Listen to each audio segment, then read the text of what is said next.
La représentation picturale des hommes d'État a toujours cherché à symboliser leur pouvoir. Mais le portrait de Louis XIV va faire date. En 1701, le roi Soleil rayonne déjà depuis 47 ans. Souhaitant envoyer son portrait à son petit-fils, le roi d'Espagne, Philippe V, il pose à Versailles pour le peintre Hyacinthe Rigaud. Pourquoi ce tableau va-t-il devenir un modèle dans la représentation des portraits officiels ? Louis XIV incarne ici la monarchie absolue et la puissance de l'État. Il est représenté en majesté devant son trône, vêtu du manteau bleu orné de fleurs de lys porté lors du sacre. Tous les symboles du pouvoir sont présents.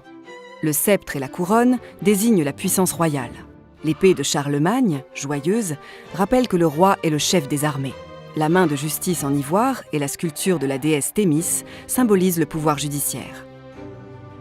Ce grand portrait d'apparat serait en fait un montage, réalisé à plusieurs mains dans l'atelier de Rigaud. La tête du roi, esquissée par Prieur, un des élèves du maître, aurait été peinte sur une toile indépendante, puis fixée sur la grande toile. Tout oppose en effet la partie inférieure du corps et sa partie supérieure. Ici, des jambes de jeune homme gainées de soie, amorçant un pas de danse.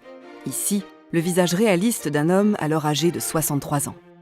Vieil homme avec un corps de jeune homme, il y apparaît comme hors du temps, dans une sorte d'éternité. D'un côté, il y a le roi symbolique, qui ne meurt jamais.